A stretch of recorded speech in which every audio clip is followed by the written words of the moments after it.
Thank you for joining us this afternoon for the 11th Annual Small Press Expo lecture. My name is Megan Halsband. I am the section head for the Physical Collections section in the Serial and Government Publications Division. So long.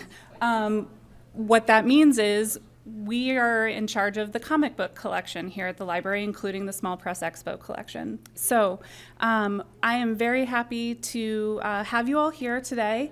And here to introduce our speaker is Executive Director of the Small Press Expo, Warren Bernard. Thank you. Thank you very much. I've had the pleasure of knowing Paul, what, 15, 18 years or something like that. And he sent me, this biography that it looked like it was written by an AI bot. So, so I steadfastly refused to read it verbatim.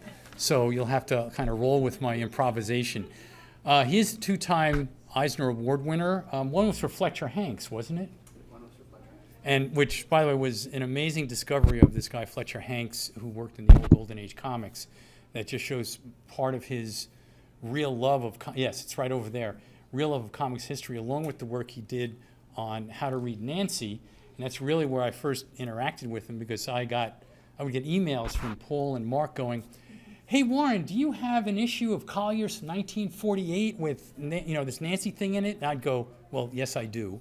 And so that's how we first met, was over that. One of the interesting things about Paul is that he's internationally known for his teaching. Okay, he teaches all through the United States and over in Europe. Weren't you just in Italy?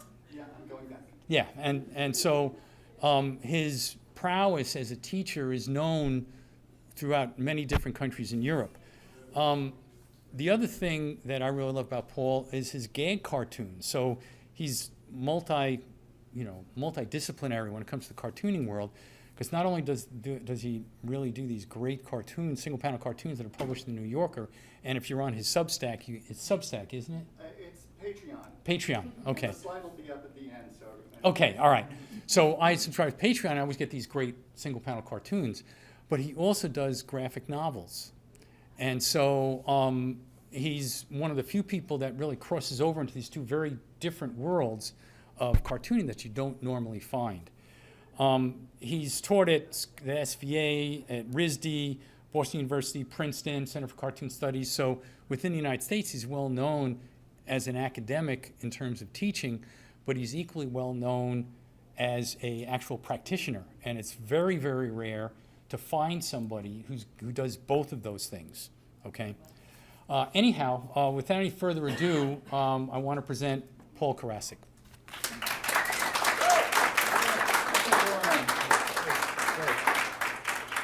That was so much better an introduction than the AI bot thing. So thank you, Warren. Thank you, Megan. Thank you, Sarah Duke. And thank you all for showing up. This is really a big deal for me, being here. When I got invited, I just couldn't, my jaw is still on the floor back at my home because I just can't believe that I'm here. So and then on top of it, on top of it all, this one here, my slide deck disappeared overnight. The slide deck that I sent for this lecture just vanished. I have no idea where it is. So while the rest of my fellow cartoonists were oogling and ogling over our comics originals upstairs, I was rebuilding my lecture. So I'm a little discombobulated right now, and I need just a moment to collect myself. So I'm going to ask you to do something that I basically ask my students to do. In a way, this is going to be a little bit like a class from me, okay? So get ready for the pedantic Paul Karasik, which is I'd like you to turn to somebody near you or next to you who you don't know and introduce yourself and tell them why you're here, okay, while I fiddle with this. Just like, who are you and why you're here?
Okay, okay. All right. Thank you very much. Very good. Okay. So far. Okay. Okay, so hello. Okay, so far you guys, everybody gets an A. Fantastic job. All right, so one of the things you should know is that I'm very transparent about my teaching. And I tell my students everything that I'm doing and why I'm doing it. The reason why I do that is twofold. One is it keeps me on my toes and it makes sure that whatever I'm doing up here is something that I've thought about and something I'm doing with intention. Okay, so it keeps me on task. But the other thing is, like, you should know why you're doing something. And a teacher should be able to teach. There she is, my sister, and my wife. Yeah.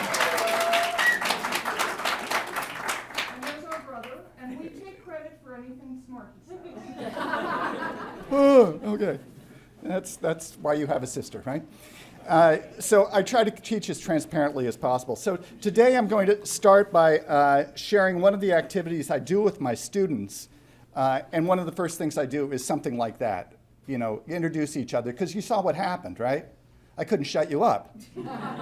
And now everyone's feeling like just a little bit calmer, and you're calmer, you're a little more open for incoming information and to process information yourself. Okay, so we're all a little more relaxed when we walked in the door, and we're ready to go. So I'm going to share some activities that I do with my students. We'll do something that I always do with my first class, and then I'm going to share something that I just did kind of specifically for this lecture, a sketch comic about an event in my life that had a profound influence on my teaching. So once again, transparency. I'm telling you what I'm doing before I do it so that you can kind of prepare yourselves with, okay, we're going to do two things, right? And you're not wondering how long I'm going to go on. And if you get bored with the first thing, you know the second thing's coming. Okay? Okay, good. So, so this is a lecture that's as much about teaching as it is about learning. I've been teaching for over 45 years, and all my life, actually, I've kind of been a teacher. And if there's one thing that I've learned being a teacher, it's this. Always put the most important thing at the beginning of your lecture. Why? Because I don't know how many of you went to art school, but suffered through art history classes, but the lights would go down, and the first slide would come on, and after Caravaggio, you'd be asleep, right? Exactly. So here it comes. The only thing you really need to remember from this lecture is coming up. Study something you love in depth. Study something you love to death. Okay, there's a book called The Shallows by a guy named Nicholas Carr. It came out, I don't know, sort of at the beginning of the internet era, and he explores how the internet and digital technologies alter our brains and how we're reducing our capacity for deep thought by constantly being barraged. I see people are nodding their heads. And he also posits, actually, there's a great chapter in this book where he talks about how this rerouting of our brains, reconfiguration of our brain, is actually possible to counteract it. And the way you counteract it is by going into a deep read. And it's scientifically proven that your brain gets used to operating a certain way because we've got our phones, blah, blah, blah, blah, blah, blah. So now I know how to blah, blah, blah, blah, blah. But to counteract that, you've just got to do something slowly. So I hope that today, whether you're a maker of comics, a reader of comics, or know nothing about comics, that you'll find something in today's lecture that will deepen you're learning about yourself as a learner. And that's really the greatest thing about being in the classroom. I know I'm not teaching a lot of the next generation cartoonists, but I might be teaching people how to see better and how to think better, but most importantly, how to learn about yourself as a learner. So when I was a kid, I lived outside of DC, and we got 2 newspapers, the Washington Post in the morning. My dad would bring home the Evening Star from work. So there's lots of comics pages in the newspaper to read. Does everybody know what a newspaper is? Yes, yes. Okay, there used to be comics printed in the newspaper, and when I was a kid, I read the comics every day, and I talk about comics with my friends in the playground, and we talk, do you see what happened to Dick Tracy, Bam Bam, right? Did you hear? Oh, we were really loved Peanuts. Peanuts was the cool thing then, and we were like so sophisticated because we understood that these small children were talking like adults, and we knew what psychoanalysis was, right? And we all had big-mouthed sisters. And so we were like so we talked about the comics all the. There's this one comic that we never talked about because it was so stupid. It was beneath our contempt, and that comic strip was this masterful creation, Nancy by Ernie Bushmiller. We didn't talk about it because it was so stupid, but we all read this comic because it's been famously said that it's harder not to read Nancy than it is to read Nancy. So we're going to take a look at a Nancy comic strip together, which is an activity that I do with my first day of my class with my students. And it's a comic strip from August 8th, 1959. Those of you who've read the book that I wrote with Mark Newgarden are familiar with it, so you might keep your mouth shut for the beginning of this, but you won't be able to resist the temptation. So, August 8th, 1959, 2 things you need to know. Unbelievably, back then, when there were only 3 networks, there were more hours per week of Western programming, like old Western, like Gunsmoke and Rawhide and Sugarfoot and all that crap, than anything else, more than situation comedies. So it would not be uncommon for kids to watch Westerns at night and then go play cowboys in the afternoon the next day, okay? The other thing you need to know is what a varmint is. So a varmint is basically like Old West talk for a rat, a rodent, a pest, a nuisance. Okay, so here's a Nancy comic strip from August 8th, 1959. I'll read it to you. Draw you varmint, draw you varmint, draw you varmint. Okay. What does anything, and something that you notice about this comic strip, anything at all that you notice about this comic strip? Yes? It repeats the same sentence. Yeah, it repeats the same sentence. And how many times does it repeat the same sentence? 3 times. 3 times. Why 3? One free drop. One free drug. There's somebody who knows about the Nancy universe. Why 3 times? Draw you varmint, draw you varmint, draw you varmint. So there's this rule of 3s. Does anyone know about this sort of rule of 3 thing? Of course. Right? Yes. Can somebody, anyone want to take a stab at sharing what you know about the rule of 3s? Yes.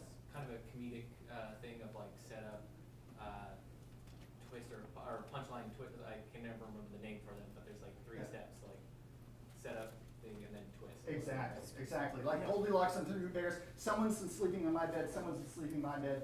Someone's sleeping in my bed. She's still there. 3 nuns walk into a bar. One orders a beer, the other orders a scotch, and whatever the third one orders is going to be funny, right? Okay. So here, Bushmiller's playing with this. You set it up once. A miracle. This is a really useful thing to remember. Those cartoonists in here. You introduce it. Oh, draw you varmint. It's a thing. Repeat it a second time. It becomes a pattern. You only have to do that twice, and it becomes a pattern. Amazing, right? And then we get over here, and now the 3rd time it's taken on new meaning because of what happens here. Okay? What else do you notice about this comic strip? Panel size. What? Panel size. The panel size. Okay. Well, why is this panel the largest? Anyone? Because it's a gag. It's the gag. It's the punchline. Any other reason? Gotta fit that hose in. You got to fit that hose in. All great reasons. All really good. Okay. It's the gag. It's the punchline, and you've got all this crap that you need to get in there, right? So it's got to be a larger panel. Why is this panel the smallest? It's just a repeat of the first. Just the repeat of the first. first, and you don't need anything but Sluggo. This kid's name is Sluggo. This is Nancy for the uninitiated. And like, that's all we need here. So what's the panel size determined by? Importance. Yeah. Importance, okay? Importance. The architect Louis Sullivan said this great quote applies to architecture, but applies to cartooning as well. Form follows function. Form follows function. I see some people taking notes. That would be one to write down. In architecture, if you're building a bank, you don't build it out of glass. If you're building a jail, you don't build it out of clay. Thank you. Okay? Same thing goes for comics. Like, you know, a few years ago, one of my students brought in this great Spider-Man comic, this new Spider-Man. It was like hot, some guy who could really draw the hell out of webs. And he brought this comic book. He said, Paul, you got to see this Spider-Man. Well, I'm kind of old school Spider-Man. You know, I like old Steve Ditko rectangular panels Spider-Man stuff, okay? But I'm looking at the Spider-Man, I'm like, oh, this guy's really good. He can really draw Spider-Man. Look at all that webbing and the oozing and the muscles and the whole thing, right? I get to this page, I'm like, wow, what's going on here? It looks like someone has taken a mirror and dropped it on the floor. And the glass is broken apart. All the glass, shattered glass, are panels. And I'm like, oh, I got to see what this is all about. So I start, where do you start on a page of comics? You start on the upper left, and you're going to go on a journey down to the bottom right. So I'm at the first panel, and there's Spider-Man talking. And then the other word balloon's over here, but the action appears to continue down here. So I don't know whether to go here or here, and then I get lost over here, and then I didn't know where to go. All I can see is Spider-Man and his girlfriend. Okay, so maybe if I can understand what this page is about, maybe Spider-Man like put his fist through the mirror or dropped the coffee mug on the glass tip. No. It's just Spider-Man and his girlfriend arguing in the living room for a whole page. I'm like, WTF? I mean, why is it a shattered mirror? Oh, it's a shattered mirror because the artist got a page from a script that's like Spider-Man and Mrs. Spider-Man having it out in the living room. And it was like a boring page of comics, so he turned it into this cool looking thing. Form not following function, and ending up being completely confusing. Something else that you notice about this comic strip? You never see Nancy's face. You never see Nancy's face. Why not? We don't have to. Why not? You don't have to.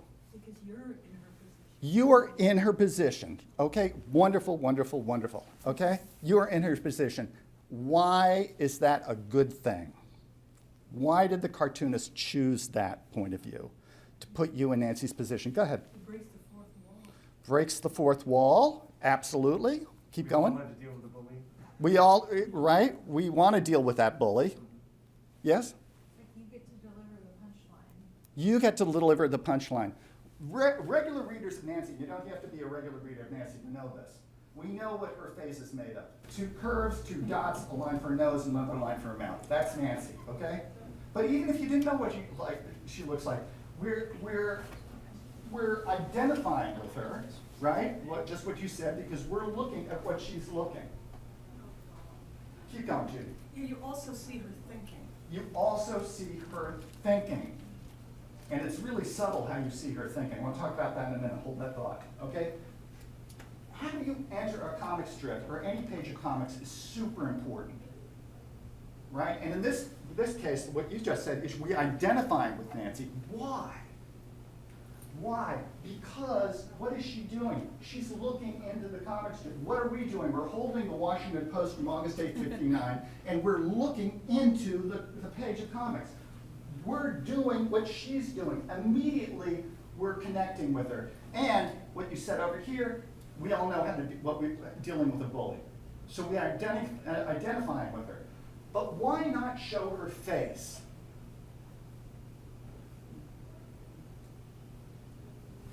It's too much. You don't need it. Don't need it. Because why? You'll overly identify with her. Might go overboard. Yeah. Thank you, Jordan. Any other reason why not show her face? Focusing on her body language. We're focusing on her body language. So let's talk about her body language and go back to what you were saying before. We know what she's thinking. How do we know what she's thinking? Her pose. Her pose. Now look at this. Look at this drawing. Compare Nancy here and Nancy here. Do you subtle that is? No. And yet, this comic strip is reproduced about this big, and we can see it. Here's the pose, like, huh? WTF? Right? Huh? She's coming upon it, and here, like, I'm gonna kick some ass. And it's basically the same thing. She's letting her act. Cartoonists who are in this room, please let your characters act.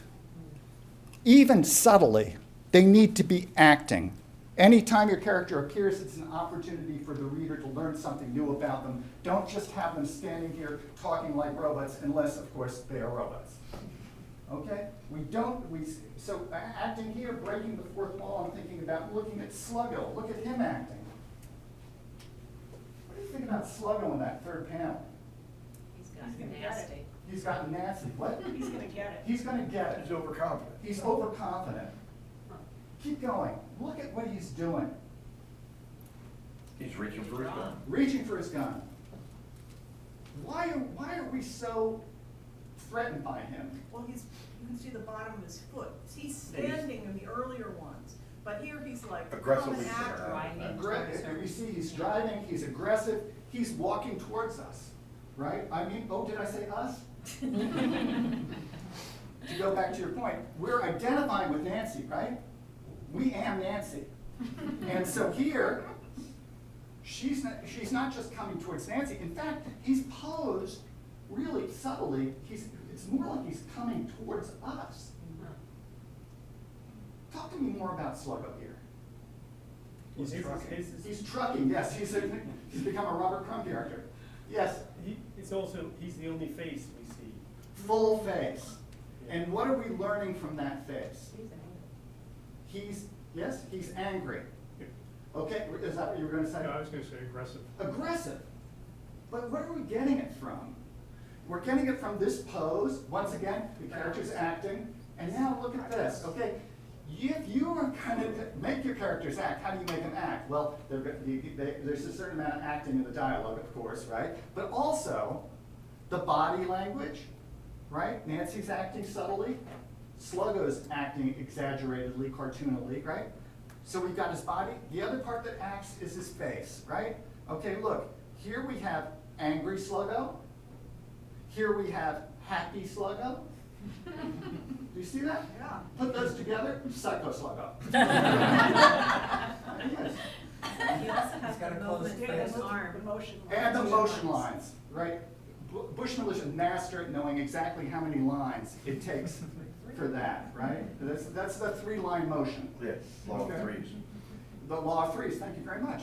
Okay, now, breaking the fourth wall, there's something really weird going on with Sluggo here, too. It's so there that you can't even see it. Jordan? It's the three-dimensionality of it, it's he introduced this third dimension, it's the other two are Flat, like flat. you were Yeah. saying, right? But Flat. and then he's complete, as soon as he completes the step in the third dimension, he becomes shooting the, Right, water. you see that he's turned from a flat character Right to a before. three-dimensional character? He's so three-dimensional. Are you ready for your minds to be blown? He's walking in front of the friggin' word balloon. Oh, wow, that's so cool. That's so cool, right? Also the And, fence. yeah, and also the fence is also pointing us here. I want to hold on that thought, okay, because I just want to point out this, like, where is a word balloon in a comic strip? We can read it, the characters can't see it or hear, they can hear it, they can't see it. It's like very weird thing, with word balloons. And here, Bushmiller's using it to push Sluggo even farther out in our face. Is he thinking about this? No, he's just on autopilot. Yes? Yeah, he's also, the smile is intriguing because he thinks he's got the joke. Yeah, And we know the joke is about to be on. absolutely. Well, he's built the tension of the anticipation. We know what's gonna happen in 30 seconds. We know what's going to happen. So he doesn't show us Nancy's face because we identify with her and we can imagine what Nancy's face looks like, right? He also doesn't show us the fourth panel. Right. Pair K, no. Doesn't need it. Doesn't need it. Why doesn't he need the fourth panel? Somebody who hasn't said anything so far. Why not show the fourth panel? Yes. Because the humor is in the anticipation of what's going to happen. It's not in the execution. Absolutely, it's in the anticipation. Someone, thank you so much. Someone else? Why not show the fourth panel? Because we know what's going to happen. And how do you know it? Because we saw it already. And so, it's happening up here. Why is that to a cartoonist's advantage not to show the fourth panel? Doesn't fit on the page anyway. Form follows function, dude. It would be redundant. He can go play golf, he doesn't have to draw another It doesn't have panel. to draw another panel. Unless the reader also have the experience of making. Bless you. Bless you. Yeah, you let the reader have the experience. What a gift. You know, Bush Miller famously would say in interviews, I dumb it down for the gum chewers. You know, I make it stupid. But he was just being facetious, really. He's showing tremendous amount of respect. Let your reader do some work. They'll come back for more. Treat them with respect and let them do some work. One other thing I want to kind of talk about here before we move on to the next part, the final part of the lecture. It's going to be the final part of the lecture. Okay. Yes, Judy. The fourth panel is those 4 drops of water. The fourth drops of water. Once these droplets are very much like this, right? Why not just have one drop? There's a lot of water in that. There's a lot of water in that hose, okay? We need to imagine it. And so it's heavily under pressure. 1 drop wouldn't be enough. 2, okay. 3, 4, yes. Because when that hose ejaculates, and yes, it's an ejaculation, we need to imagine the character being blown off the ground, right? I mean, really, I was being a little gaggy, but I mean, really, it is very Freudian, right? Little gun on boy, big hose on girl. It's, you know, there's a sexual undercurrent there. Okay, enough of that. Can I just say one Yes, thing? please, Mimi. Sluggo's head is very penis-like. Yeah, and on top of that, on top of that, yeah, put a condom on. Yeah, exactly, thank you. Okay, great. Very quickly, that is not in How to Be Nancy. Our editor, okay, so. Sorry, Gary. Okay, the next edition. All right. Okay, so one last thing I want to talk, and then we're going to jump into the second half of the lecture, and which is like the whole idea is to land here, right? This is where the gag is. Bush Miller would often start with a punchline, right? He'd know what the gag is going to be, and then he'd figure out how to get there. So how do we get there? How do we end up here? Like, what's he doing sort of compositionally to get us over there? Black. Black. Was that Jordan? Tell me how. What do you mean? Well, so like the size of the panel, the black is also where the importance is. So if we drop everything out, it becomes like a connect the dots to land us here with the triangulation. Okay? Black is your best friend. Black is beautiful. It can color, it can design, it can balance a page, it can throw a page off. It can also lead your eye where it needs to go because you, the cartoonist, are in control. Okay. So one other comment? Yes, I please. think there's something else which is interesting to Yeah. me, is, you know, he opens up this question, like, how did she get this hose and the holster? You know, Where does it all come from? Yeah, where did it all come from? But by presenting the little edge of the fence in the first panel, she's giving you, Context. an explanation. She got behind the Yep. fence, she got the thing, she put it up. And that's like a whole additional piece of the narrative that he didn't have to tell. Absolutely.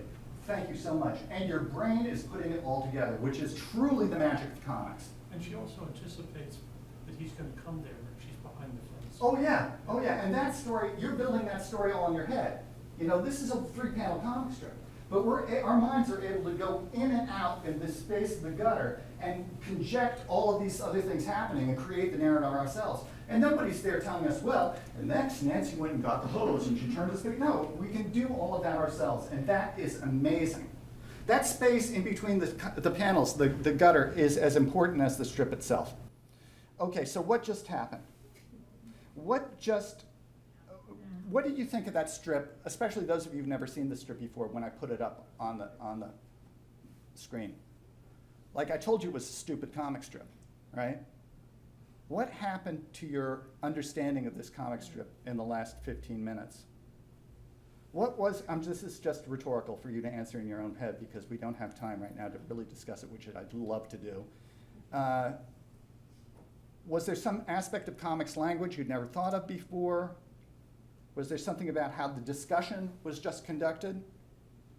Right, this is supposedly how to teach anything, right? You notice I didn't lecture, right? I didn't tell you what, you just pulled it out. You asked questions. I asked questions. I was very leading and specifically leading. But that's because I know this strip. I have a deep knowledge of what I'm teaching, specifically the strip. So, like, it goes back to the very first thing I said. I studied something in depth that happened to be comics, and now I'm teaching comics. Okay, very quickly. Yeah, so I'll look at my note here. So let me tell you this brief story. Once upon a time, my wife Marcia had the great idea to live abroad for a year. Oh, I don't know what's going on here.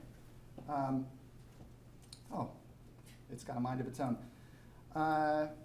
She said, let's live abroad for a year. We can see what life is like on another culture, learn another language. Our kids can see the world. Well, okay, but where? How about Italy? When we visited my sister there, sorry about that, I went to the comics school and gave a workshop. Maybe they need a teacher. Marcia's reaction, Italy? Yum.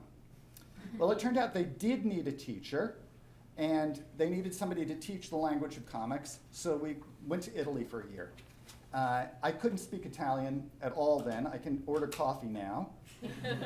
So they hired an instructor, a translator for me, and Vanessa. She was Italian, but she'd lived in Texas for a few years. There's Vanessa. And so I would lecture and interact with the students, and Vanessa would stand by my side and translate. And this worked out very well, because Vanessa is a charming person. She understood vernacular English and could translate into vernacular Italian. And we become good friends over the years. But something unexpected happened in this year of teaching in an Italian classroom. My students got better faster. And it wasn't like just a few students, the whole class got better. And I didn't notice it at first because I was teaching exactly the same thing that I was teaching in my American class. But after a couple of weeks, I was like, these kids are a semester ahead already. And figuring out what was different in my Italian classroom took weeks for me to figure it out. And I wasn't almost at the end of the term before I figured it out, and it turned out to be something very simple.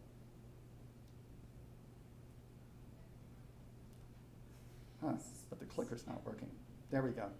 So while I was talking, Vanessa was listening. And then after I spoke a sentence or two, Vanessa would translate. And after she spoke, I would be silent. And then I would continue my lecture. So pause for a moment and think, what was happening that might affect the learning in this classroom? And I want you to stop for a moment and think about what was going on there that might make students learn faster. They had space to think. Just wait. Let's let everybody figure it out. I know, Karen, ever the teacher. I'm going to give you a slide or two to think about it. Put on my pointer.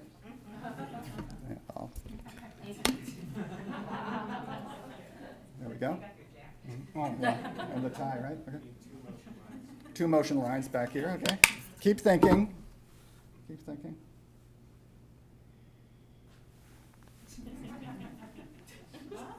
we go.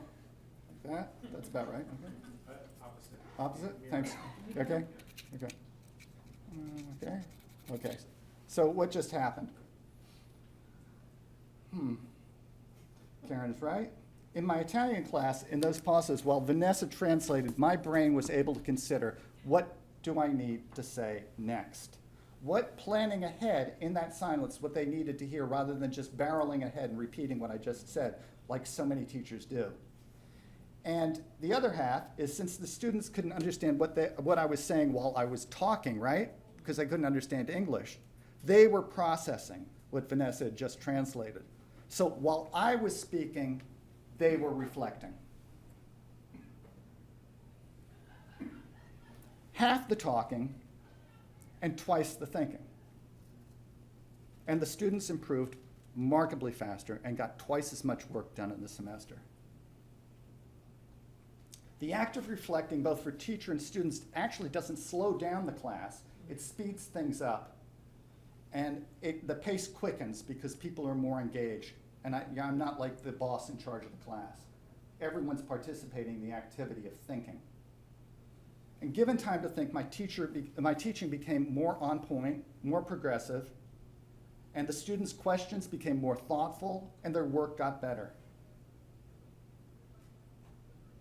So, think about it. Are there occasions in your life where you could build a bit of reflective time into your practice, whether it's teaching or not?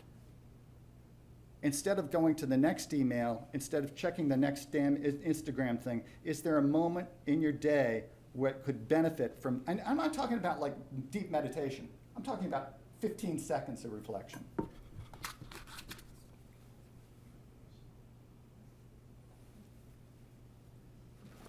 Okay, so I'm going to give out these cards here. This is your door prizes, the 3x5 card. So I'm putting that back up again because this is something that I'll do in class too, which is to like take a pause. You're doing some activity, and then you take a pause from it and go and look at it again and think about, wow, what did I miss the first time? Okay? So I'm not going to ask you to contribute because I think that I'm running out of time here, right? We have about 15 more minutes. Oh, okay, great. Okay, good. I've been rushing. Well, this is good.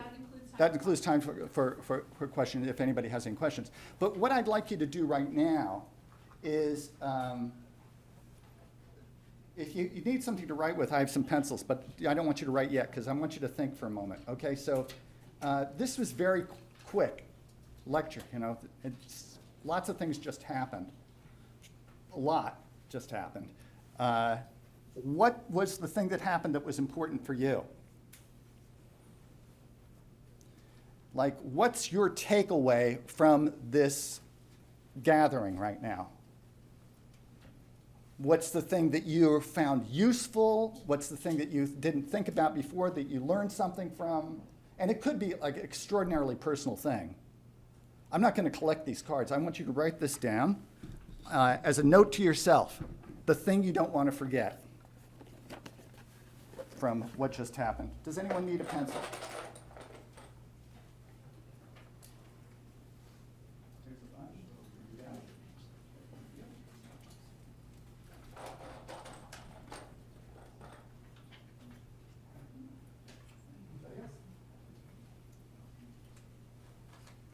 What is your takeaway?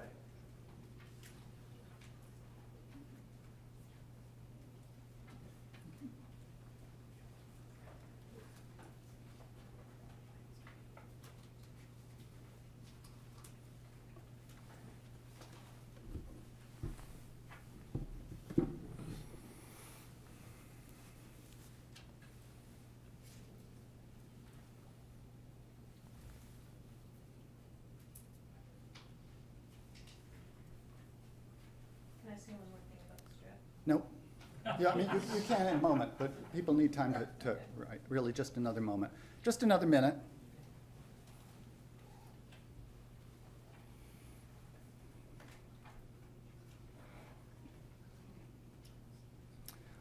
So in my class, there will be moments like this. Moments of silence. And people are not used to moments of silence. And you got to kind of train students. Now I'm really talking to the teachers in the audience, you know. You got to train people to get used to this because it can make people feel kind of uncomfortable. Because especially in a classroom, you use the teacher talking. No time for reflection, no time for like mentally summarizing what just happened. And so nothing sticks. Right? You got home tonight and like somebody says, well, what did you do today? Oh, I don't know, there's a comics class or something, I don't know, some guy doing the stupid comic strip from 1950, I don't know, I don't even remember, right? You got to build that in there. time for a moment to reflect? Okay, I think I made the point. Karen, what do you want to say about this strip? The fact that Sluggo was pointing in opposite directions. Yeah, okay, this, Panels gives yeah. a sense of how scattershot and how wide the range is of his aggression. Yeah, so you gotta keep this strip up for about 45 minutes before some wise guy noticed that Sluggo is ambidextrous. But there's a practical reason for Sluggo to be ambidextrous, and I can demonstrate. Okay, so here he is, right? Here he is in panel 1, he's going like this. Watch what happens if I keep the gun in his hand. You're losing this hand. You're losing half of his gesture disappears behind his body. So if you have him change hands, now I can see the other hand again, and it becomes much more aggressive. It's just a practical drawing. You don't think there's any chance that it's just easier to trace your same drawing? Bushnell could draw these characters in the sleeve. Yes. I was also going to say, it would also give the reader the misapprehension or the bad impression that people are waiting in line to be sorted. Yeah, that's a wonderful point. To make Yeah, ways that absolutely. he's traveling around. We need to know that we're in a new space in this panel. It's not the same space, and that's part of it. Very good. Yes. I don't remember, did Bushmiller pencil before he inked, or was he just drawing? We've seen some originals of his unfinished, and there's some penciling, but not much. It's enough. Okay. It's also the cartoonist's ability to manipulate time. Yeah. So, right, okay, in between here, what changes? Time, space, and point of view.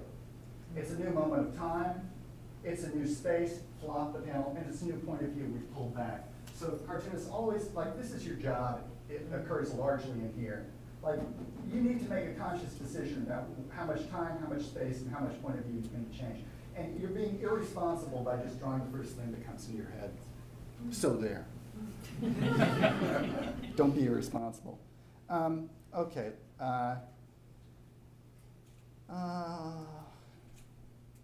Yeah, so.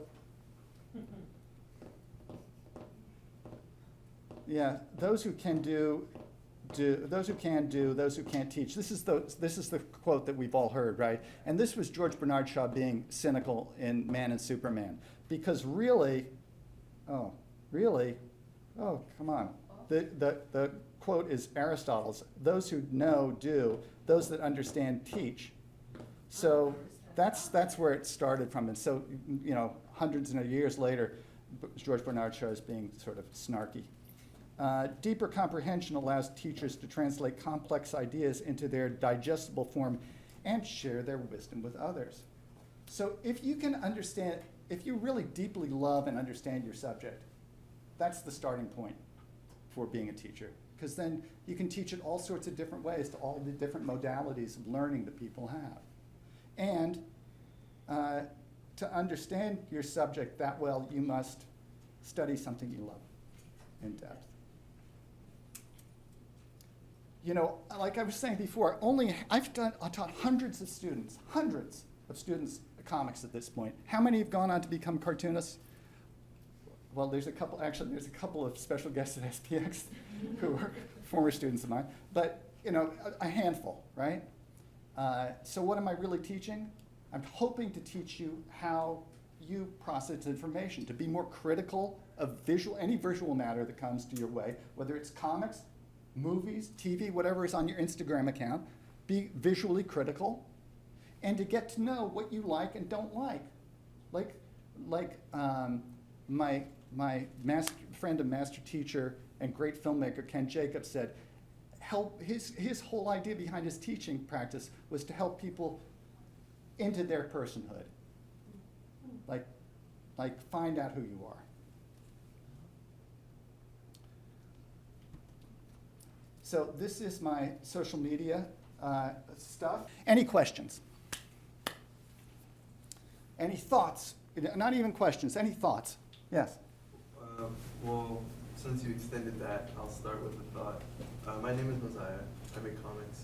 This has been a completely fulfilling experience to analyze a comic collectively with people.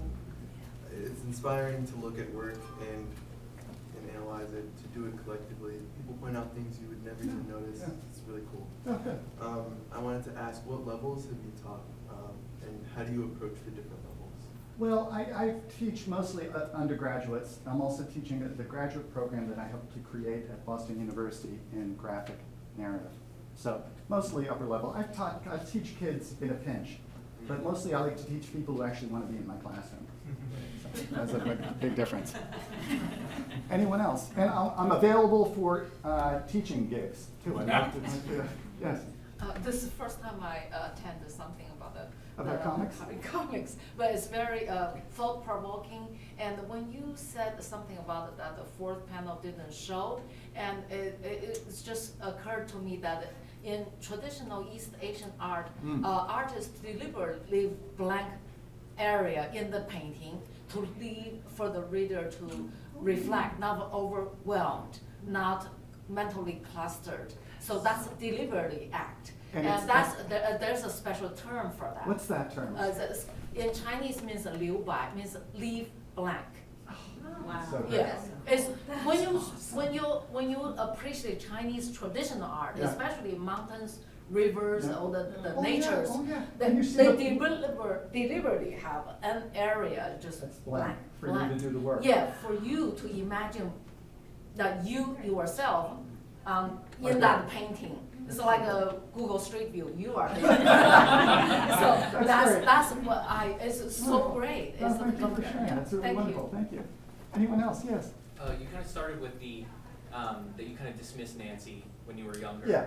And your, key point was study something you love in depth. Yeah. And I was kind of curious, when did you learn to love Nancy? Like, when did that shift happen, and what kind of precipitated that? Yeah, I moved to New York City and I got involved with a bunch of smart aleck cartoonists.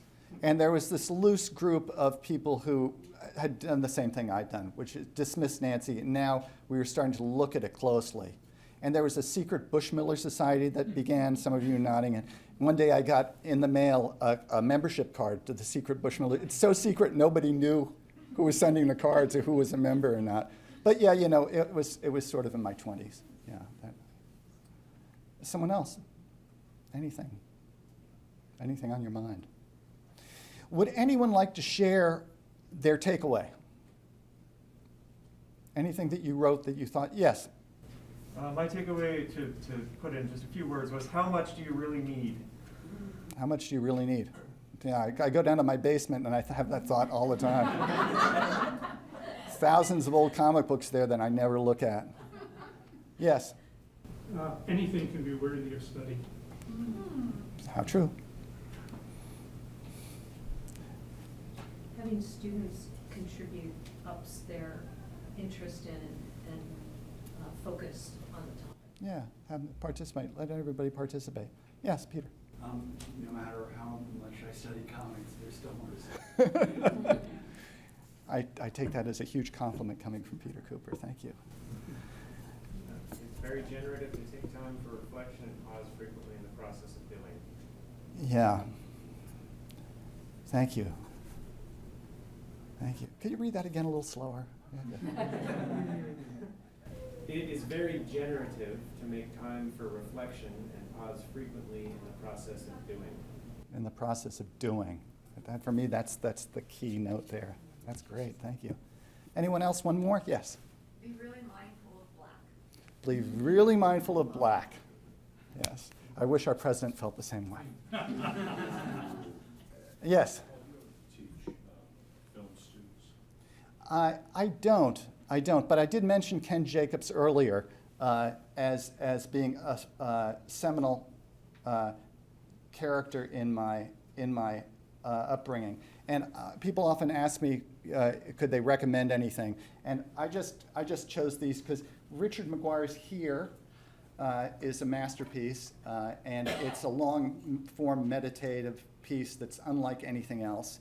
And it's sort of similar in its interest. And the other thing down here is a film by Ken Jacobs from 1969 called Tom Tom the Piper's Son.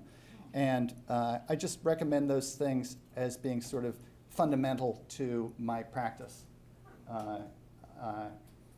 I took a class with Ken Jacobs.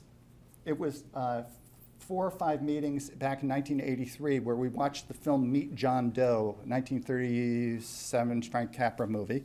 And he had a projector that could slow the film down frame by frame. So the first week we watched the whole movie, and the next week we watched the credits frame by frame. And then we watched the whole thing sort of frame by frame. And in slowing this down, it's incredible what is buried in this movie.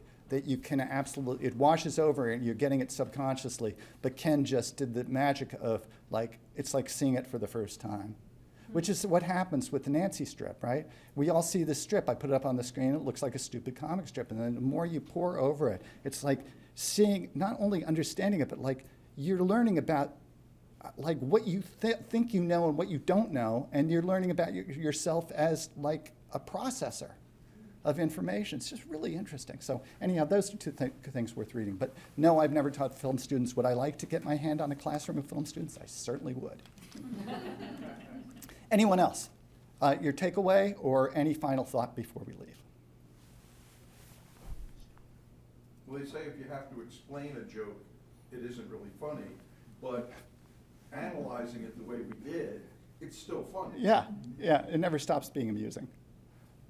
And this whole practice is kind of amusing too. Okay, great. Well, thank you so much for coming. It's been a pleasure.